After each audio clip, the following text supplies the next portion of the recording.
Baye Fall ñun doo nga leen fi mën a jëlee il faut que ñu taxaw dëggal suñu bopp bagaar ak ñoom waaw sëñ bi déggoo mooy tax ñu jógee fi waaye toog fii nag di wax doomu taxul ñu jóge fi de il faut que ñu taxaw dem yëngal fi ñu leen fekk yëngal léegi ñu jóge fi waaw ñemeel rek amul ragal de billaahi amul ragal day métti waaw méttiwul bu gars yi gën a bari sax moo ñu gën a arrangé waaw xam naa Baye Fall mooy loolu waaw gars yi gën a bari moo ñu gën a arrangé ñu daal ñu jëm leen tegal lu métti noonu la de ay bakkan dañ see war a rot de ay bakkan dañ si rotee léegi Baye Fall ah li nekkee dañ leen see bare booy ñu dem bàyyi xel ba mu ëpp waaw ay pa ngi leen di daw taxaw bagaar bi ñi bagaar ak ay projet war nañoo mën a bagaar ak Baye Fall waaw ñun nëbbatuñu na si Baye Fall dugg sax léegi gën a baaxe di waaw ñu wax leen fi ñu tasee yëpp ñoom tamit ñu waayal ko waaw ñu rayante waaw affaire moom waaw naka waaye ñu def ragaluñ si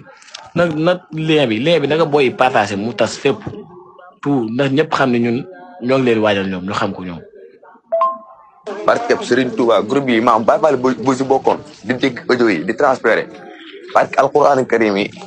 day tax li doon def maam dina ko wàññi ko waa di bàyyi xel comprendre nga wax ndaxte maam à chaque fois maam dañu sóoraal naan booy yi mën nañoo fël comprendre nga li ma la wax parce que Serigne Touba Mbacke ku am Baye Fall bu si mën a bokk dox ma am ne morom ma dugal ko ci wàllu ma envoyé ko léegi nga tëmbal ko si biir. iya gars yi booy ma gis yi moom bàyyi xiif nañ Baye Fall yi booy xiif nañ Baye Fall de waaw Baye Fall yi moom 28 la ñu nekk 28 la lépp lu ñu nekk baax na loolu belam. Baye Fall ñun doo nga leen fi mën a jëlee il faut que ñu taxaw dëggal suñu bopp bagaar ak ñoom waaw sëñ bi déggoo mooy tax ñu jóge fi waaye toog fii nag di wax doomu taxul ñu jóge fi de il faut que ñu taxaw dem yëngal fi ñu leen fekk yëngal léegi ñu jóge fi waaw ñemeel rek amul ragal de billaahi amul ragal day métti waaw méttiwul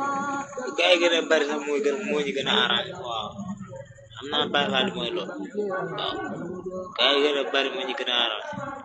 ñu daal ñu jëm leen tegal lu métti noonu la de ay bakkan dañ see war a rot de ay bakkan dañ si rotee léegi Baye Fall ah li nekkee dañ leen see bare booy ñu dem bàyyi xel ba mu ëpp waaw ay pa ngi leen di daw taxaw bagaar bi ñi bagaar ak ay projet war nañoo mën a bagaar ak Baye Fall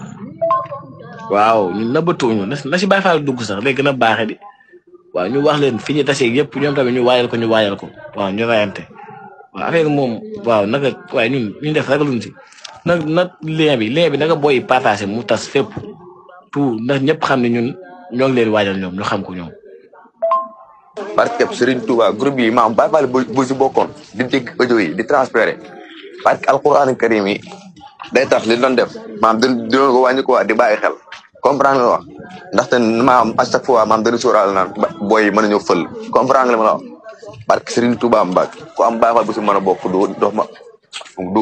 am ne morom ma dugal ko ci wàllu ma envoyé ko léegi nga tëmbal ko si biir. iya gars yi booy ma gis yi moom bàyyi xiif nañ Baye Fall yi booy xiif nañ Baye Fall de waaw Baye Fall yi moom 28 la ñu nekk 28 la lépp lu ñu nekk baax na loolu belam.